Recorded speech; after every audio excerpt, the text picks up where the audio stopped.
You may proceed, sir. You have 2 minutes. Thank you, Mr. Presiding Officer. Gandang hapon na Miss Eileen.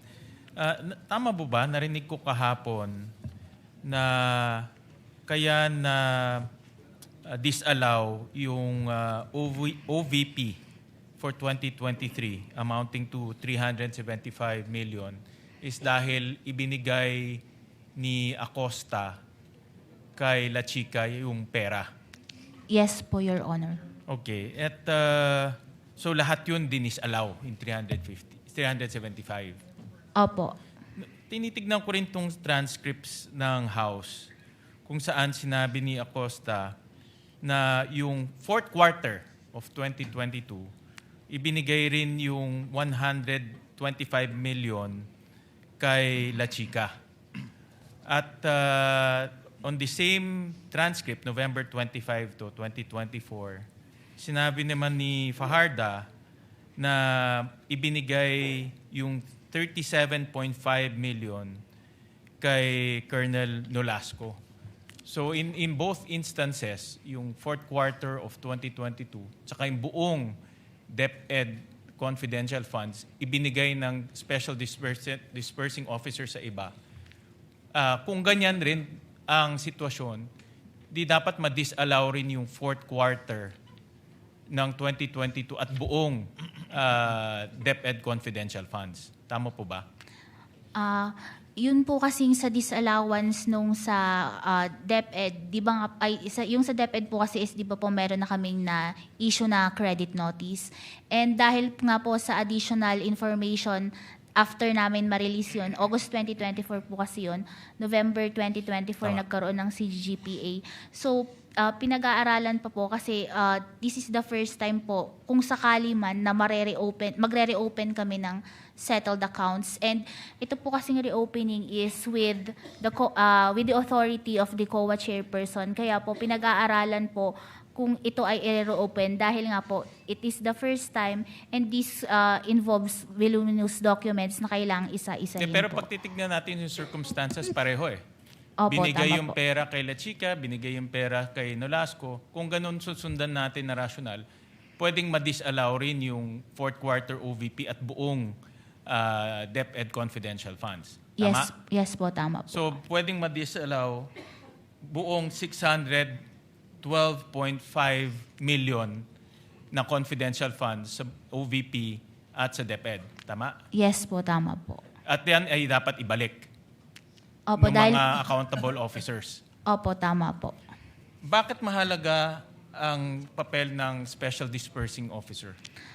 Yung special disbursing officer po kasi, siya yung may responsibility to disburse yung cash advance. And dun po kasi sa nangyari sa DepEd at saka sa OBP, nung i-transfer po niya ito sa ibang tao, naputol na po yung chain of accountability. Nawala na po yung wala na siyang personal knowledge kung talaga bang ginamit ito ng mga security officers na pinagbigyan for confidential activities po talaga. And mababaliwala yung certification na this is for the confidential operations of the agency po and legal and necessary yung naging gastos po. In your opinion ngayon na ibinigay ito sa non-Special Dispersing Officer, anong pwedeng mangyari sa pondo na sabi mo kahapon public funds? Dahil nga po naging mali yung paggasta nito, kailangan pong ibalik ito sa pondo ng bayan. Kung binigay sa hindi siya na SDO, non-SDO, anong pwedeng mangyari doon sa pondo?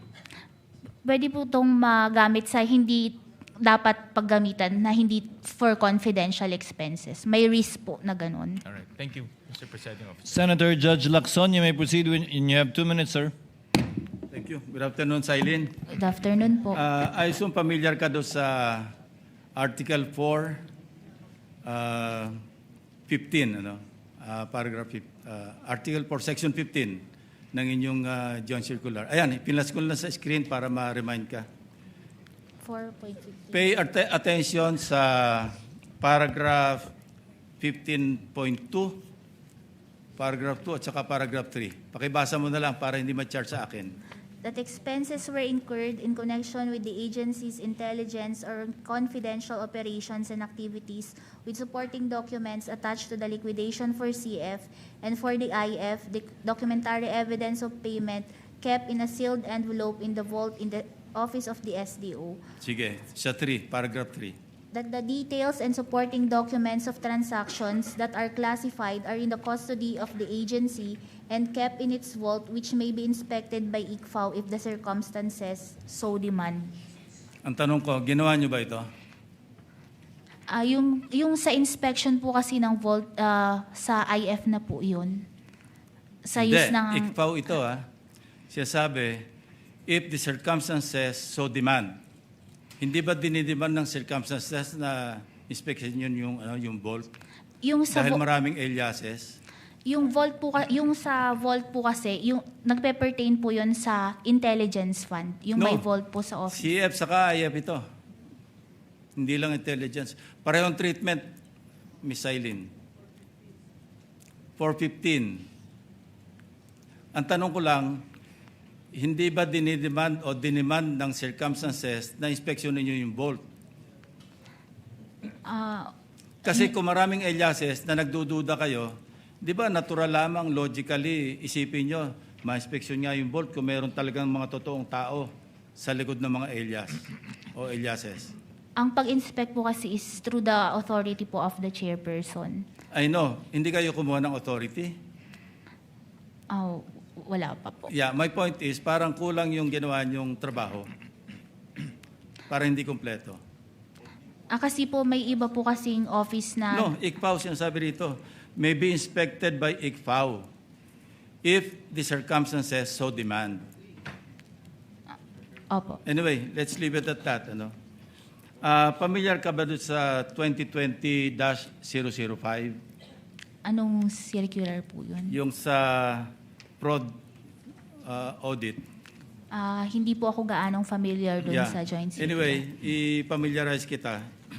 Meron kayong office, di ba? Yung fraud audit office. Opo, may separate office po sa COA. Okay, dito sa paragraph 3.1, yung filing, of course, ito, people's participation ito Kailangan merong formal complaint, pero hindi lang complaint, information, indication, or complaint na merong fraud.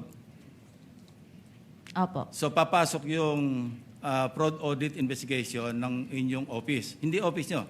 Ibang yung fraud office.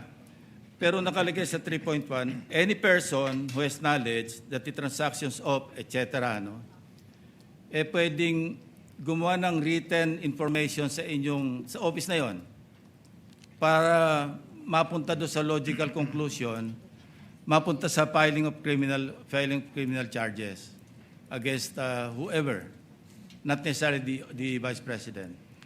Yung sa pag-refer po sa Fraud Audit Office, ito po ay pinag-aaralan din po kung kinakailangan na i-refer to sa Fraud Audit Office.